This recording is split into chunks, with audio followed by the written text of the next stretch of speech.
Welcome to the Mount Gretna School of Art lecture series.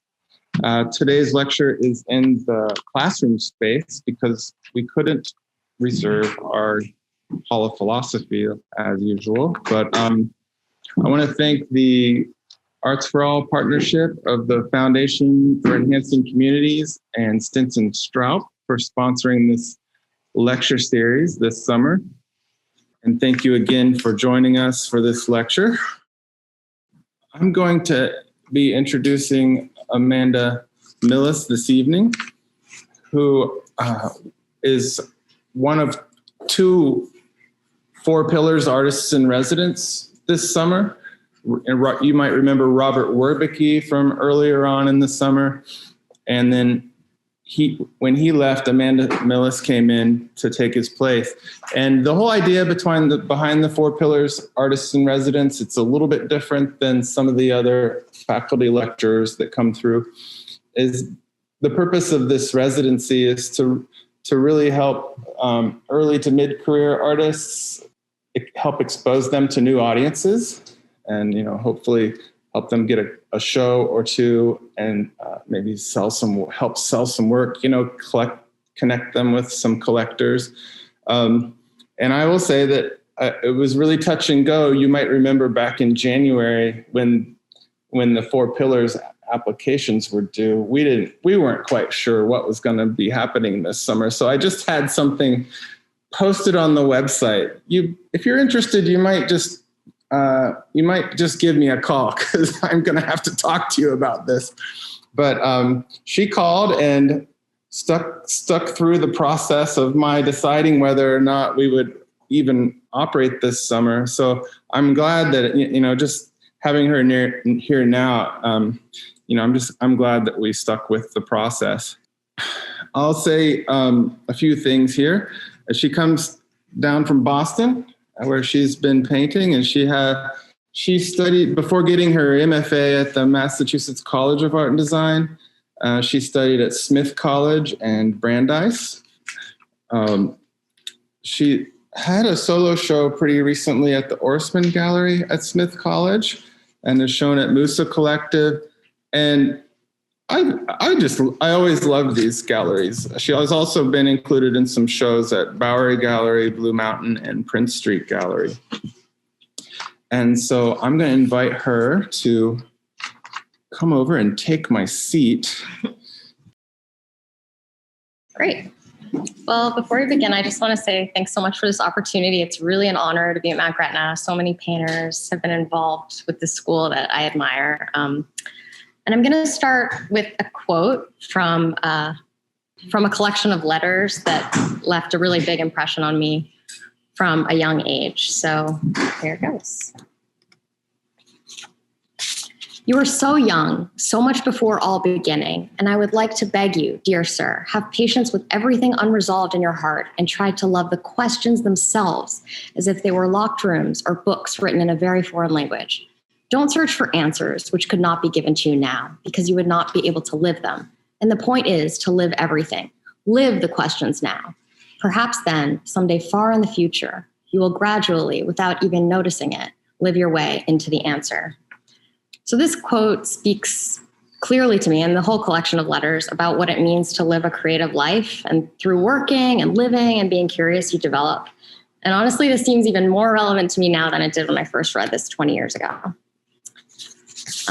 This has been my path, and I broke this down into 4 sections so that it's just clearer. Feel free to ask me things at the end. I want this to be helpful for you. So I'm beginning with the college and post-bac years, where I was really engaged with self-portraiture and figuring out who I was, claiming my identity.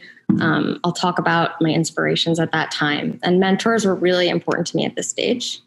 And this is what my advisor, sculptor teacher, and who's also a physicist, said to the class. Art is a game you play. You get to make up your own rules. You are the only one who needs to know the rules. You can be a star. So this was really curious to me at the time. I tended to think in black and white, and I was like, what does it mean you can make your own rules? Like, I think I understand this better now, but here's the beginning when I was trying to figure it out. So I was searching for content in the context of my assignments at school, and I was immediate subject. It was a period of some personal turmoil. So I thought, if I work for myself, maybe I could sort that out. I was exploring the expressive potential of materials, getting very physical with charcoal, working on a larger scale, really beating up the surface, using the eraser as a mark making tool to pull out lights. And at this time, I realized too, like how important it was to be able to add on, and knowing that no surface is fixed. And it was important for this piece to add the feet to have it feel more grounded. I was really obsessed with Alice Neal. I'm jealous that you got to see that show.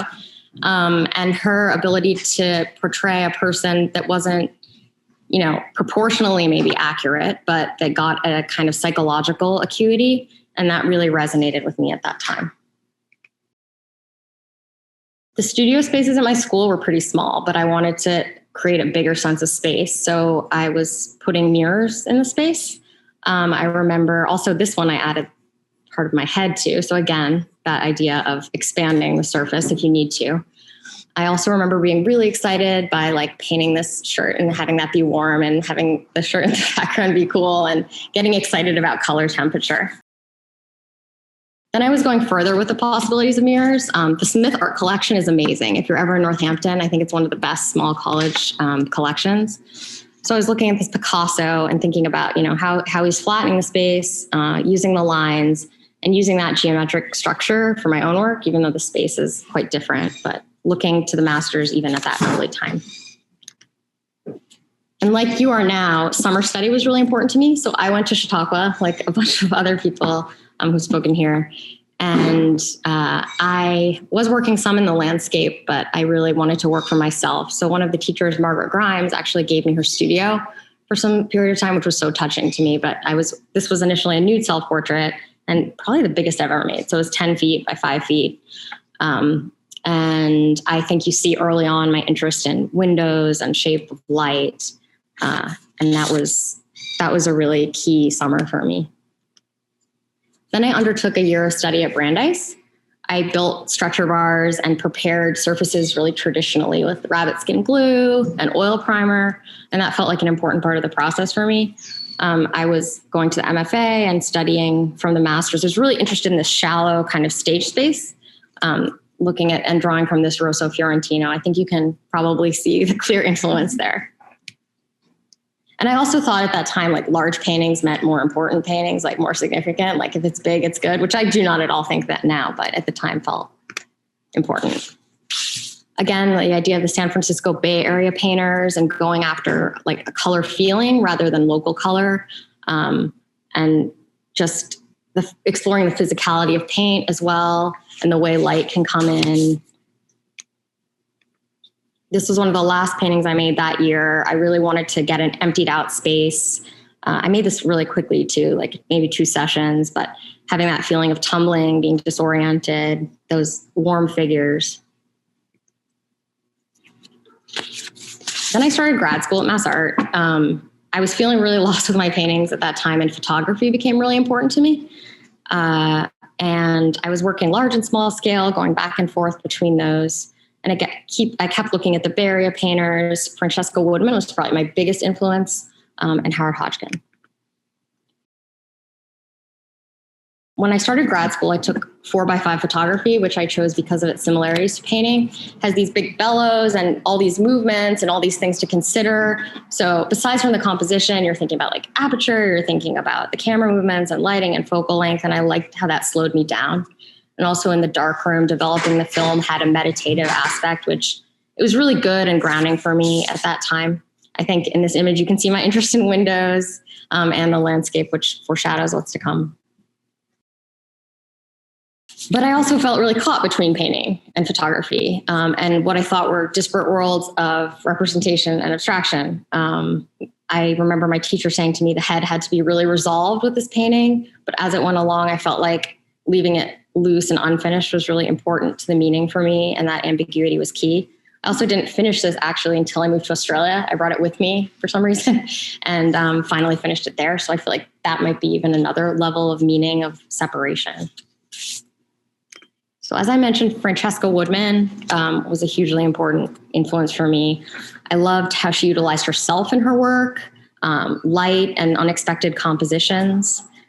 And I wanted to document myself in the studio, that creative space and activity, but also create the feeling of suspension in the images and give them an ethereal quality. For my thesis show, I printed that out the same size as my paintings. So I like how they spoke to each other. And you'll see how the paintings and photographs speak to each other.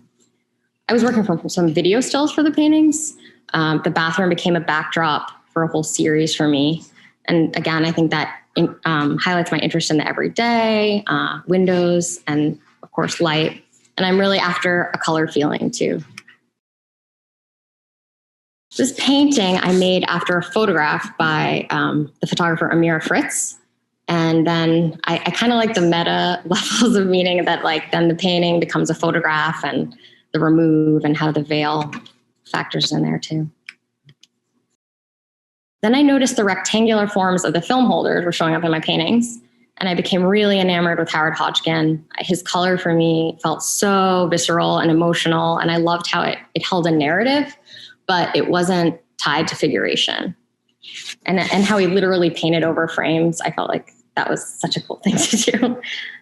I was also really interested in I became aware of accidents and embracing them. There was a painting I made on top of this, but I took it off and realized that what was left was a lot more interesting. It could suggest the back of a painting or a lot of things. Still, this idea of exploring color and letting the narrative emerge from the painting just sort of intuitively and creating a color world and just being less descriptive. So again, the Bay Area painter is really important. Then not long after grad school, I moved to Australia with my partner at the time. And that new landscape was inspirational, I think, in ways that influenced my later work, but it planted a seed more than anything. So this painting was inspired by a bike ride in the Hunter Valley, which is country New South Wales. And I was thinking a lot about paintings back at home at the Clark Institute. There's some really beautiful Innis paintings if you ever get a chance to see them. Just this idea of a suffused light that penetrates. And that was what I was after there. It was interesting too, because it's such disparate art worlds. Maybe it's less so now with Instagram and everything, but I was introduced to all these new Australian painters. And one of whom I really love is Philip Wolfhagen. He's a Tasmanian painter. He uses beeswax a lot and his paintings have this incredible glow.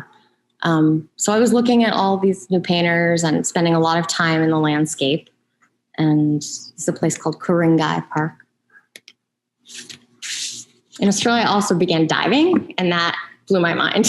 If you ever get a chance to, I'd highly recommend it. It's a whole nother world of color and light and sharks and seals. And this painting, I was really after the feeling of light and water, and a nod to Matisse's The Dance as well. Then I lived along the Coogee to Bondi cliff walk, and there are all these beaches dotted along the way. And I was thinking about, for this painting, the pools and looking down into them. And maybe the orange and red is sort of like the movements of the fish. Okay. So during this period, abstraction was really important to me, alongside what you'll see are tighter observational paintings, exploring transparency, shape, color. And I felt like I had a lot of freedom in this work to experiment in ways I didn't feel at the time that I could do in my observational work. Another painting where I just let the materials guide me. You see some of these pieces. This is a cut up painting, collage. And then I started with watercolor, there's fluoro acrylics and then some oil. It's a bit of everything. And then I come back to portraits, and here I am in the Sydney studio. And again, that less resolved area in the back felt important to me. But at this time, I built this still life box because I decided, okay, if I want to become a better painter, I really have to study life. And I got to get my head around this. So I built this box, and I had a warm light in there and a cool light. And that's actually the painting that I was making then. Oh, and here's another one. So these paintings to me now, as I look at them, they feel really bitsy. They feel like, oh, I'm painting this thing. Oh, I'm painting this thing. But there are parts I do like. I think some of the color is interesting. I like how the sunflower becomes an eye. There's some more freedom in the background, and then the form of that vase, which I wish I'd brought back with me, but somehow got left in Australia. And then this painting in school, I was introduced to Uglow. I'm sure many of you have been as well, coming out of the Coldstream School of Painters. And I admired his work tremendously, and I was thinking of his pumpkins when I made my pumpkins. But I think he's a very observationally based painter. He is very rigid with his measuring and accuracy, whereas I'm more intuitive and painterly. But here I also enjoy, and I'm starting to think about how a still life can take on other meanings. Like for me, this became a landscape. Then after 5 years in Australia, I moved back to the US and I sought out a mentor because I thought, okay, I know I need to study from life. How am I going to study from life? How am I going to learn this and fill in these gaps? So I found George Nick. And this quote was after we'd worked together for a while. He sent me an email, but I thought it was a nice way to start. What roads you take as you grow cannot be planned or predicted. Follow anything that takes your attention. You are you, and you will surprise yourself constantly. Stay alert and take chances and follow what blooms. Whims are as fruitful as prosaic logic. Everything, even mistakes, take you where it's good to be for a time. That's growth. Just go. It's magic. Here's one of his paintings. I remember one of the first things he really nailed into me was love the color. Like he would scream it. He's quite the character. But if you see some of these gorgeous no-name colors, he's just an incredible painter. And he's going strong. I think he's 93 now. And he's still painting every day and a force to be reckoned with. Important teacher for like people like Catherine Kehoe, Christopher Chippendale, like a whole school, whole generation of painters. So I felt really privileged to work with him. Then I'm back in another studio and looking at myself again. And I find like it's grounding to come back to myself and self-portraits at this point. And I think I'm pushing color maybe now and simplifying in ways I might not have in the past. And thinking too about different ways color can have a life, like you see with someone like Bouillard. When I came back, I did a bunch of residencies over time, but I was thinking about how then I could take things and make still lives that had more personal significance. This skull I found on a walk with a poet out in Oregon, and I brought the skull home and then I put it in the still life, and she actually wrote a poem about it. And then when I had a show, I showed them side by side. But like that orange for me was really reminiscent of the colors in the desert. And so I started thinking about how things could take on more significance personally. Now, here I was in Maine and chopping wood for the first time. And it was really important to me that like these were the logs I chopped and then made a painting from it. And George would also talk about learning to make a painting like a child learns to see the world. Like you have to figure out how to translate the 3D world onto a 2D canvas. So that's a big thing to do, just like a kid finds its way through the world. And then obviously thinking about loving the color. This driftwood was from a beach in Maine, and we were collecting, my husband and I, driftwood for our wedding arbor. But I think it's actually more important to me that driftwood's something weathered, shaped by the elements, basically worth nothing. And then you have to make a painting. Like a good painter can make anything sing, right? You have to find things that are technically worthless and do something with them. Or that's a challenge I was giving myself. For this painting, the shadows, I was really in love with those shadows and wanted to make them work. Also, I'm not using my box anymore. I put them on the floor and I have a warm light on top and a cool light from outside. Again, this idea of like a good painter can make anything sing. George would say that. So here I spent a long time trying to find like the right shapes and colors, and the painting really wasn't working. So I put it aside after a while. And then in the spring, I put it back on the easel and thought, okay, I need to make a big change. And I repainted the outside. And then I felt like it all sort of spoke to work together. So I think sometimes when a painting's not working, you need to have some distance. Like I find that helps me a lot. And then do something drastic. When you're less like emotionally attached, I feel like when you're really in painting something, sometimes I get emotional. I know for me at least, it helps to have that distance of time. I thought this was interesting to look at. I made this one this spring, but it's a similar subject matter. And I made this one really quickly, just in one session. So yeah, just windows and then elements in the window. And speaking of windows, so windows is something I love them.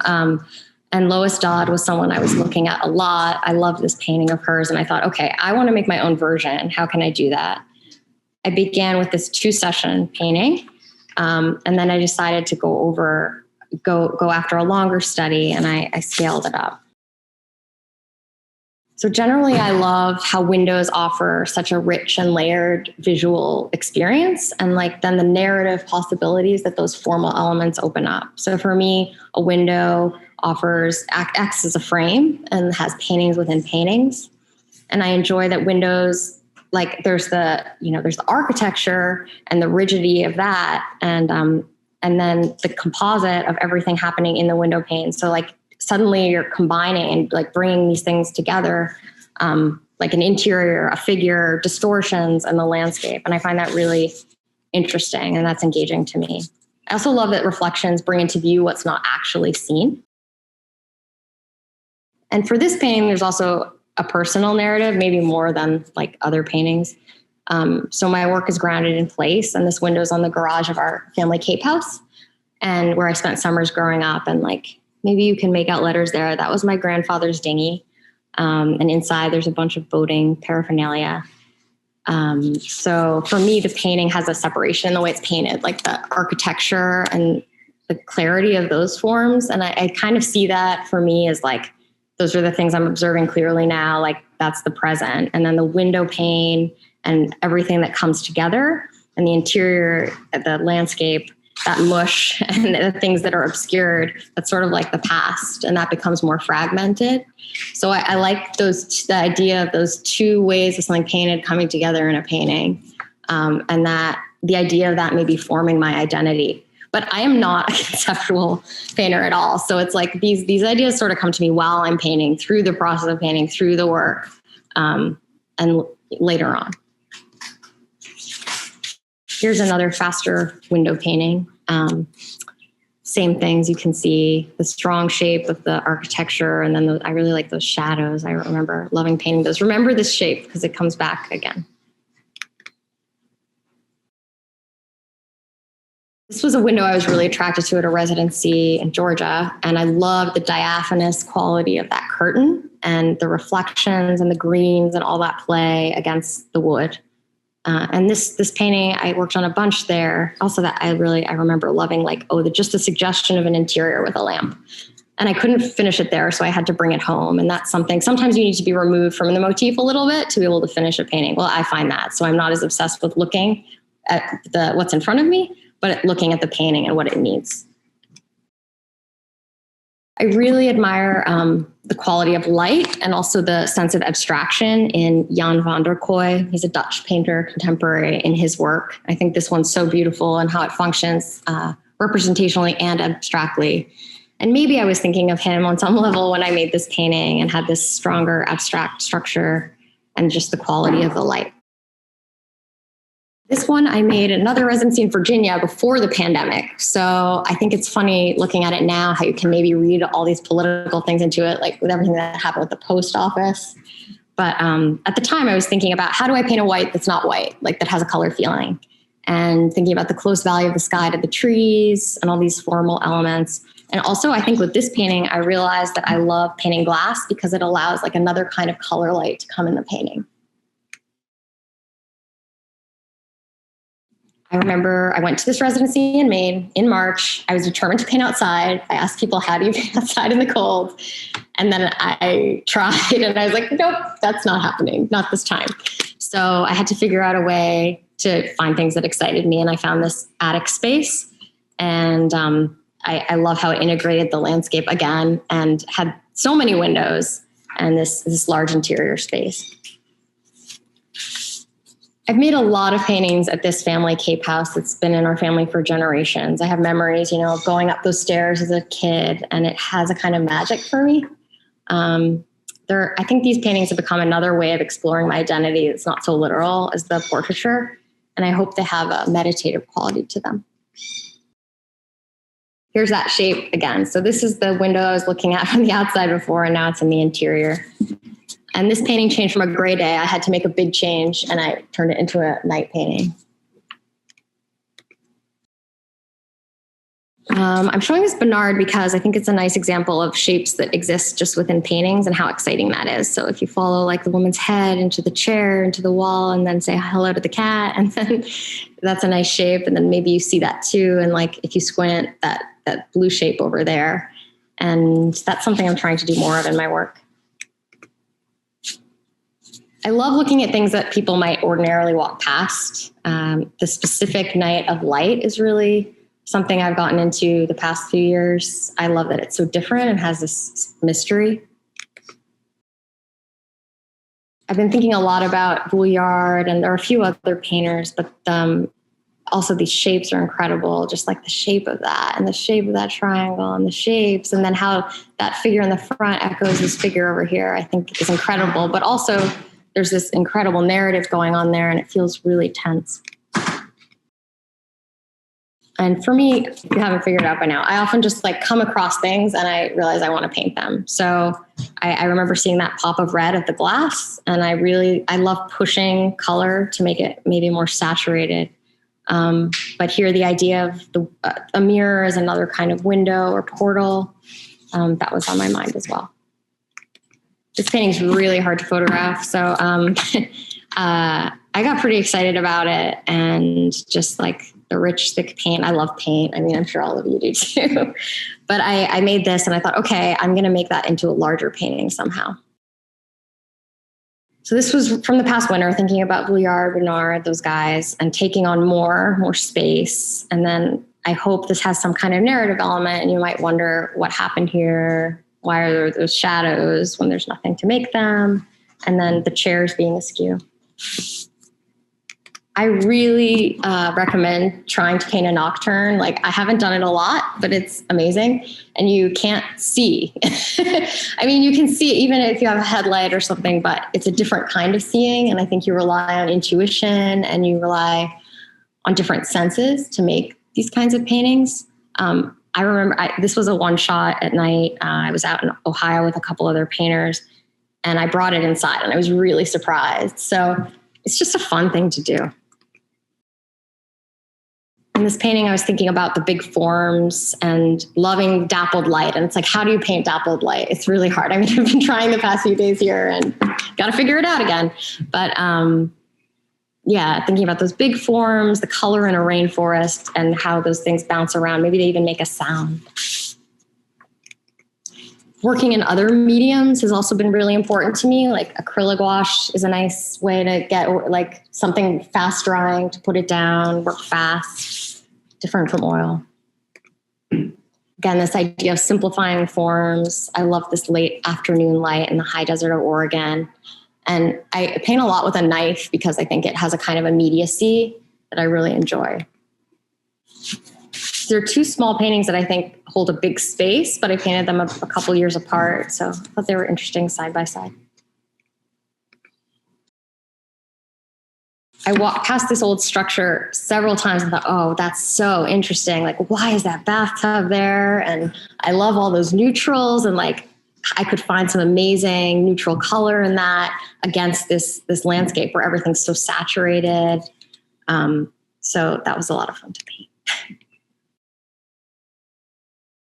And here I was looking at the shed a lot, and the residency manager was like, why are you looking? Like, that is such an eyesore. And I thought, oh my gosh, it's so beautiful.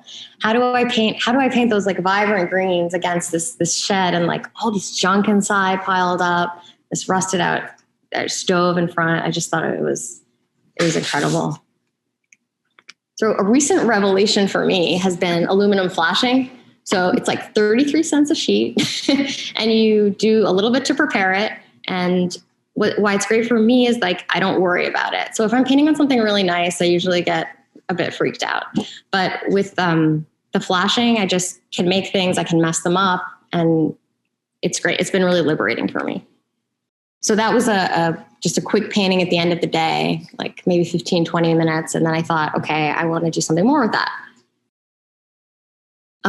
So I did a bunch of paintings of this tree, and it really excited me. I was like, wow, it's dead, but it has this incredible form, and it's against these greens. I mix all my browns. I don't use any earth tones because I find that was something Catherine Kehoe taught me like in grad school, and it stuck with me.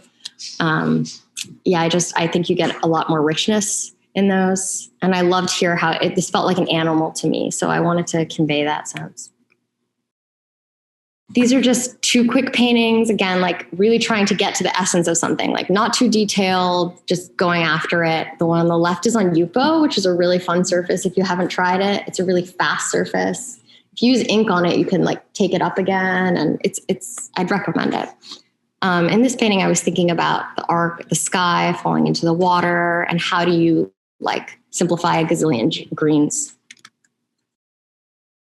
So this was from Georgia, and I was exploring around, and I saw this like these rapids, or maybe it was really like a big creek, but I thought, oh my gosh, I have to paint this. Like I love the energy of it. I loved, like I could see so much color. And this felt like a really significant painting for me, because when I made it, it was like, this isn't what I think a painting should look like. It's like a painting that happened, and it felt like mine in a way maybe I hadn't felt before. Another place I really love is the Maine coast. And I think there's a long lineage of painters like Bellows and Wyeth and Rockwell Kent and Robert Henry and Hopper. And it's like, it's just amazing. This was one of the first paintings I made when I went there with my husband a few years ago. And yeah, I've been able to go back, which has been great. You'll see more soon. So instead of just painting in the house, I eventually went outside on the Cape and started to explore areas like beaches nearby, but off the beaten tourist path a little bit, tucked away.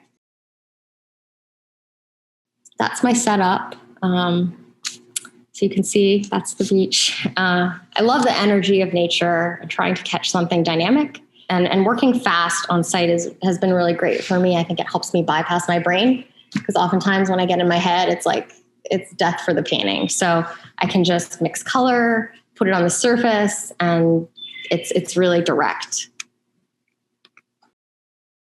Again, this is on flashing. It's great for working fast, getting down essentials. I love too, it's a little hard to see in the slide, but there are bits where the flashing, so I don't prime it. Some people do, but the flashing, the metal shows through, and I like how that gives kind of a luminosity. I'd also encourage you just to try painting on a lot of different things and using different materials, because they're all different and you might find something really great for your practice. Fearful Porter talks about like exploring what you can do with paint and its nature. So with these paintings, I think I was trying to do that and figuring out the possibilities of paint and like maybe the emotional quality to them. And very recently, I've been looking again at Joan Eardley, and the feeling, like these 2 paintings, just that feeling of a wave. Like she's not really depicting it. It's just like so direct, and there's such a power. And that's something it's really resonating with me right now. This is a bit of a jump, but I've also worked from master paintings and made some collages. And I think this helped me with the idea to come to working from master paintings in the studio. So I love working on site quickly, as you probably see, but I also wanted to do something that was out of my comfort zone. And so I thought I would use master paintings and then construct scenes from them. So this is what my studio looked like at one point this winter, sort of like set design, right? So I started with Piero. That was actually last summer I started with this. And I made one big painting, and I really didn't like it, but I actually really liked this section. So I saved that section, and I thought, okay, I need to understand the Piero better. So I made this collage thinking that would help me understand some of the pathways through the painting better. And I think it did. Then I changed the setup almost entirely. I did another painting, and then this painting happened pretty quickly. And with that one, I like some of the color happening, some of the feeling of movement that the first one lacked for me in places. This spring, I took a class with the painter Ed Pravey. And interestingly, he had us also work from a master painting as the kind of scaffolding for our painting. But one idea he introduced that was really, really important for me was this idea of integrating change. So we would move things as we worked on the painting. And that helped me really stay engaged in a way that, like, if I have a static still life, I feel like I know what it should look like. I rush to the end rather than being really active in the process. But by moving things, it helped me in a way that I hadn't expected. And I think that's maybe a way forward for me to work with still life. Okay. So before I went to Maine last month, I was emailing Ken Cooley and I told him like, do you have any advice for me when I go out into the landscape? And he said, look for a landscape where the shapes of a few things cluster together in an exciting way and which is large enough to demand attention. Hold the stage, hold the rectangle, then find those shapes beyond those that relate back to these. The mind should be directed to these naturally without much effort. Well, you enjoy the landscape. So that got me looking at his notes on color again, and I thought this was the nice way out. Get outside soon and do some real perceptual painting if that really exists, or maybe more precisely, some abstract painting from life. I found this tree about halfway around the island, and I thought, okay, I think this has, I got that gut feeling, which is so important to me, but also I thought it had those abstract elements I was after. I liked how these vertical branches broke the horizontal. And then also for me, I need color and light. So I love that silvery light and then the glow of the underside, reflected light underneath. Again, that's on flashing. But then I wanted to do more and kind of capture more space. This was only a 2-session painting. I was only there 10 days, so I had limited time. But and because of my limitations of materials I had, this became a diptych because I was like, okay, I want to make something bigger, but I only have 16 by 20. So I thought, okay, I can do that. And then it got me thinking about space a little differently. And I did a couple more diptychs. And I was thinking about how time can be factored in a painting and this idea of multiples. And my friend and mentor, Jean Kohler, this is a painting of hers, the same scene at different times of day. Then I took out a bunch of flashings and I went to a cove I'd been thinking about. And I spent a good hour and a half just literally playing with the shapes of the flashings and figuring out how can I make something that engages me and that I find exciting. I painted the right side in one day and then the left side in another day, but it's the same place. And this is something I really want to explore further. I think there's a relationship to photography, but also in how we see the world in pieces and put it together. So I'm going to end where I began with Letters to a Young Poet. You are looking outside, and that is what you should most avoid right now. No one can advise or help you. No one. There is only one thing you should do. Go into yourself. Find out the reason that commands you to write. See whether it has spread its roots into the very depths of your heart. Confess to yourself whether you would have to die if you were forbidden to write. This most of all, ask yourself in the most silent hour of your night, must I write? Dig into yourself for a deep answer. And if this answer rings out in assent, if you meet this solemn question with a strong, simple, I must, then build your life in accordance with this necessity. Your whole life, even into its humblest and most indifferent hour, must become a sign and a witness to this impulse. Then come close to nature. Then, as if no one has ever tried before, try to say what you see and feel and love and lose. Thank you.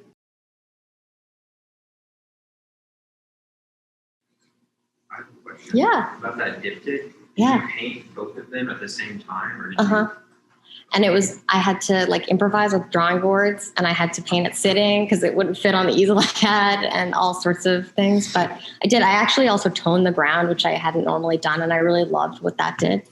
But yeah, I did paint them at the same time. Thanks. So earlier on in your presentation, you mentioned how the theme of love, you attacked it in a way that was too literal. Mm-hmm. How would you say it is best to go about incorporating or doing work that's inspired by narrative more so than direct visible motif? How do you can you speak more on how to do that in a way that's not super literal? Yeah, I think for me, it just sort of comes I make something and then I figure out as I'm making it what it means for me. I know there are a lot of painters that work they have these great ideas and then they make a series of paintings, but that's just not me. I figured that much out about myself. So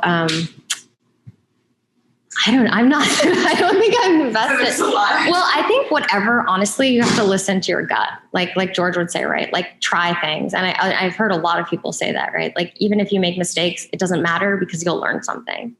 And if you have an impulse, try it. It might seem stupid, but go for it. Are there any like staple paints that you use? Like, what's your palette kind of? Yeah, I try to use a warm and cool. Like that's my basic. It like I can talk to you more specifically, but really it's just like a split primary palette and maybe raw umber. But then I do like adding in a green or two. I love like cad green pale.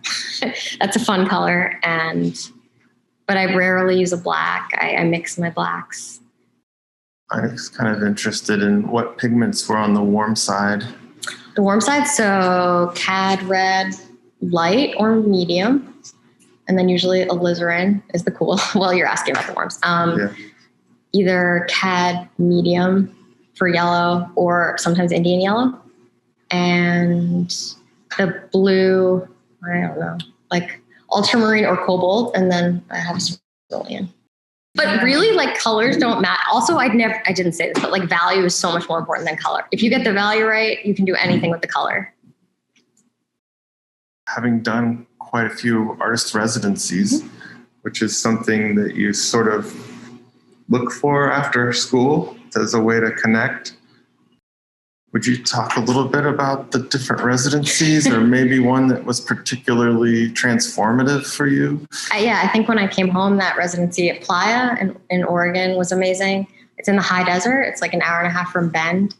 And it was just beautiful. Like, so a playa is sometimes there's water and sometimes there's not. So the ground is gorgeous and cracked. And I think just that was my first experience of residency. It's like, you just go, you make work, you meet other artists and writers. And I just loved it. So I also really loved that one in Maine on an island for 10 days. It was like really rustic, but I realized like that landscape just like spoke to me. So I think someday I want to live on the coast, but that's not in the immediate future. Yeah. I'm curious about just tips for applying to residencies. Yeah.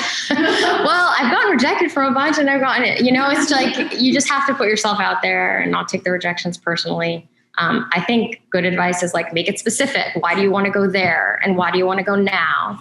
Like tell a compelling story.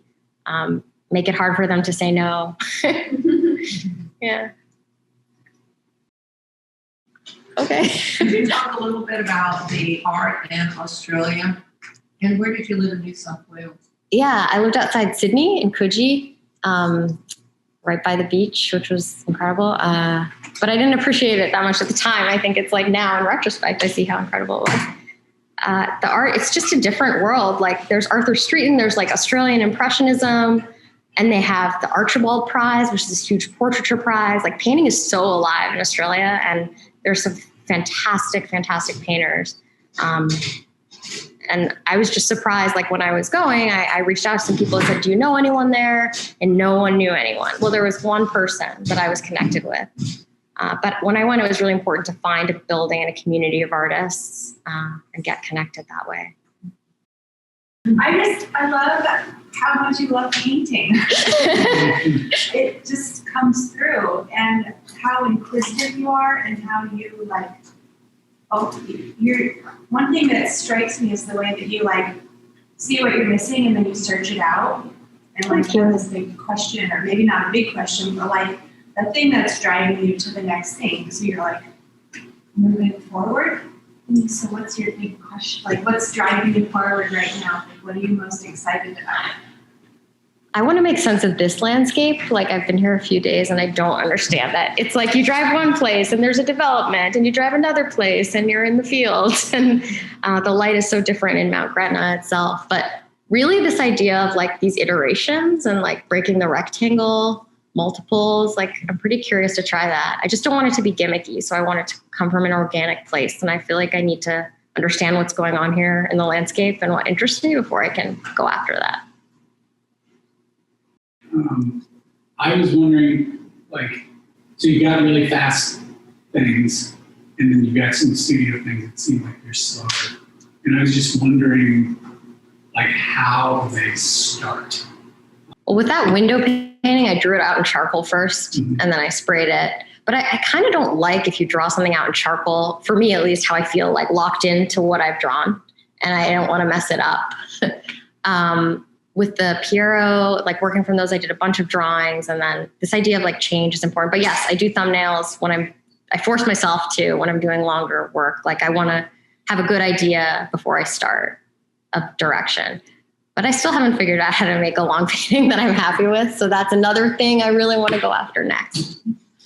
You start, when you're doing the little ones outside, like the fast ones, is there a drawing there, or is it just like? No, I just go. It's like color spots, you know? It's like relating, put down this, put down that next to it. Sometimes I do little drawings first, but not usually. Thank you. Thank you.